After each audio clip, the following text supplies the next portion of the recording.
কুরআনের সাথে বেয়াদবি, এরপর কি হলো দেখুন। আল্লাহর কুদরত, ইসলামিক কাহিনী, স্টোরি অফ এ ওম্যান। ঘটনাটি বিস্তারিত জানতে শেষ পর্যন্ত দেখুন। আর আপনি যদি একজন সত্যিকারের মুসলিম হয়ে থাকেন তাহলে আল্লাহর ওয়াস্তে এই ভিডিওটিতে লাইক দিয়ে চ্যানেলটিকে সাবস্ক্রাইব করুন।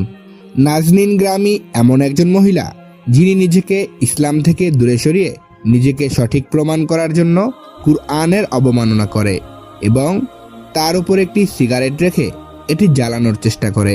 তারপর এই মহিলার সাথে কি হয় এবং কিভাবে সেই মহিলা তওবা করে, আজকের ভিডিওটিতে আমরা সেটার বিস্তারিত জানাবো। এই জন্য ভিডিওটি শেষ পর্যন্ত দেখুন। তাহলে চলুন শুরু করা যাক।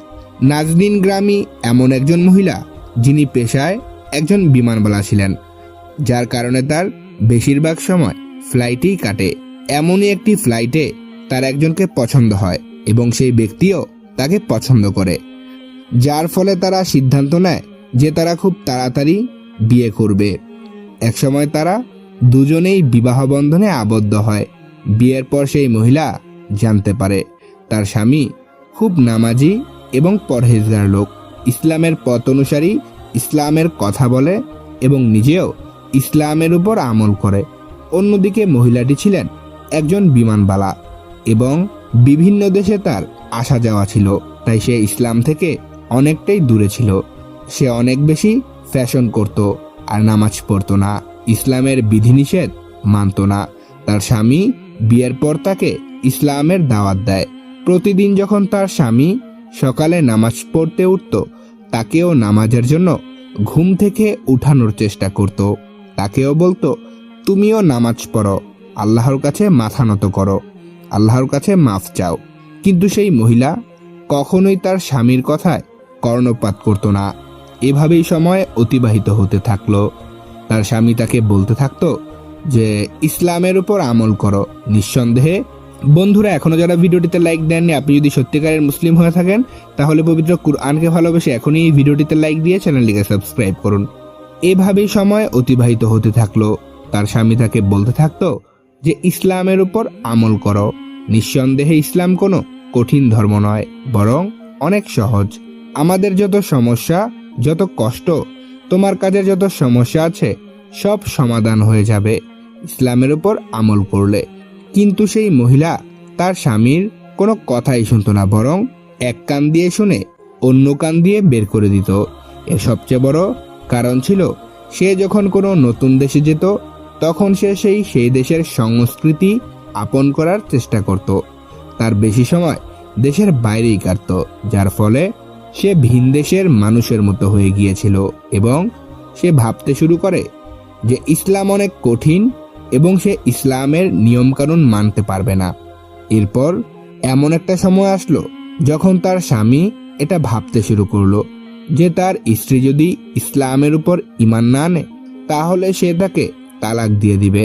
এসব কিছুর মাঝখানে একদিন সে জানতে পারে তার স্ত্রী গর্ভবতী, সে বাবা হতে যাচ্ছে। সে তার স্ত্রীকে তালাক দিতে চেয়েছিল, কিন্তু এখন বাচ্চার জন্য সে তার স্ত্রীকে তালাক না দিতে বাধ্য হয়। সে একবার আবার তার স্ত্রীকে বুঝালো যে দেখো, এখন আমরা মা বাবা হতে যাচ্ছি, এখন এটা জরুরি যে তুমি তোমার তরতরিকা, চালচলন এসব পাল্টাও। কিন্তু তার স্ত্রী একদম সরাসরি বারণ করে দেয়। এতে করে সে অনেক রেগে যায় এবং সে তার স্ত্রীকে তালাক দিয়ে দেয় এবং বলে তুমি যাও, তোমার সাথে আমার আর কোনো সম্পর্ক নেই। তার স্বামী তাকে তালাক দেওয়ার কারণে সে আমেরিকা যাওয়ার সিদ্ধান্ত নেয়। সে ভাবে সে তার বাচ্চাকে আমেরিকাতে জন্ম দিবে, এতে করে তার বাচ্চা আমেরিকার নাগরিকত্ব পেয়ে যাবে এবং তারা সেখানে সুখে শান্তিতে বসবাস করবে। এই ভেবেই সে আমেরিকায় যায় এবং সেখানে সে একজনের সাথে পরিচিত হয়। সেও মুসলমান ছিল, সেও ইসলামের উপর আমল করত। সে মহিলা এই ব্যক্তির সাথে প্রতিদিন দেখা করত, কিন্তু সে নিজের চলাফেরায় কোনো পরিবর্তন আনে না, বরং আমেরিকায় যে সে মদ নেশায় আসক্ত হয়ে পড়ে। তাছাড়া সে আগে থেকেই সিগারেট খেত, এখন সে সিগারেটের সাথে নেশার জিনিস মিলিয়ে খেত, যার ফলে তার অনাগত সন্তানের স্বাস্থ্যের ক্ষতি হয়। কিন্তু যখন সে এই নতুন ব্যক্তির সাথে পরিচিত হয় তখন সে দেখে যে এই ব্যক্তি কুরআন অনেক বেশি পড়ে, সব সময় সময় মতো নামাজ পড়ে। তখন সেই মহিলা রেগে যায় এবং বলে, তুমি এই কুরআন কেন পড়ো? এই কুরআন পড়ে কি লাভ? তুমি নামাজ কেন পড়ো? তোমার রব কোথায়? তুমি কেন তাকে সেজদা করো? তুমি তো দেখতেও পাও না তাকে, তাহলে কেন তার ইবাদত করো? তখন সেই ব্যক্তি ওই মহিলাকে বলে, তুমি ভুল কথা বলতেছ, তোমার জন্য ভালো হবে তুমি চুপ করে যাও। কিন্তু সেই মহিলা চুপ হলো না, বরং সে নিজের হাতের সিগারেট পবিত্র কুরআন মাজিদের উপর রাখলো এবং পবিত্র কুরআনকে জ্বালানোর সর্বোচ্চ চেষ্টা করলো এবং বলতে লাগলো, সে যদি তোমার রব থেকে থাকে তাহলে তাকে বলো সে যাতে এই কুরআনকে বাঁচায়। তখন সেই ব্যক্তি এই মহিলাকে আটকানোর চেষ্টা করে, কিন্তু সেই মহিলা নিজের কর্মকাণ্ড থেকে বিরত থাকে না। এইভাবে সময় অতিবাহিত হয় এবং 9 মাসের গর্ভ অবস্থা থেকে এখন বাচ্চা জন্ম নেওয়ার সময় হয়। এই মহিলা জানতো যে তার মেয়ে হবে, কিন্তু ডাক্তাররা যখন অপারেশন করলো তখন তারা অবাক হয়ে গেল যে বাচ্চাটি মৃত জন্ম নয় এবং তার মাথা তার শরীর থেকে আলাদা ছিল।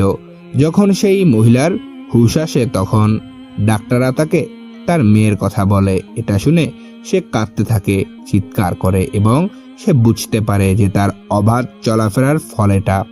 তখন সে দ্রুত তার প্রাক্তন স্বামীকে খুঁজে বের করে, তাকে বলে তাদের সন্তানের কথা। সে বলে, আমি আমার শাস্তি পেয়ে গেছি।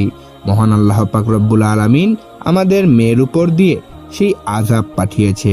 যেসব অন্যায় আমি করতাম তার শাস্তি মহান আল্লাহ তাআলা আমাদের সন্তানকে দিয়েছে। তার স্বামী চুপচাপ তার কথা শুনছিল। সেই মহিলা তখন আরো বলল যে, তুমি পরহেজগার ছিলে, তুমি আমাকে অনেক বুঝিয়েছো, কিন্তু আমি বুঝিনি। এখন আমি আবার তোমাকে বিয়ে করতে চাই আর তোমার দেখানো পথে চলতে চাই, যেটা আল্লাহর কাছে যায়। তখন তার প্রাক্তন স্বামী তাকে বলে, দেখো, আমাদের মেয়ের সাথে যা হয়েছে তাতে আমার অনেক কষ্ট হচ্ছে, কিন্তু আমি এই বিষয়ে খুশি যে তুমি দিনের পথে ফিরে এসেছো, মহান আল্লাহ পাক রব্বুল আলামিনের কাছে মাফ চাচ্ছ। এরপর তারা দুজনে আবার বিয়ে করে ইসলামের পথে চলে। নাজনীন গ্রামের এই ঘটনা আমাদের জন্য একটি শিক্ষা যে আমরা যাতে আল্লাহর পথ থেকে সরে না যাই। দর্শক, ভিডিওটি এই পর্যন্তই ছিল। ভিডিওটি কেমন লাগলো জানতে চাই আপনাদের খোলাখুলি মন্তব্য, তাই অবশ্যই কমেন্ট বক্সে কমেন্ট করে আপনাদের খোলাখুলি মন্তব্য আমাদের জানিয়ে দিন। আর ভিডিওটি যদি ভালো লেগে থাকে তাহলে ভিডিওটিতে একটি লাইক দিয়ে চ্যানেলটিকে সাবস্ক্রাইব করুন। দেখা হবে নতুন কোনো ভিডিওতে। আজকের মতো এখানেই বিদায় নিচ্ছি। আল্লাহ হাফেজ।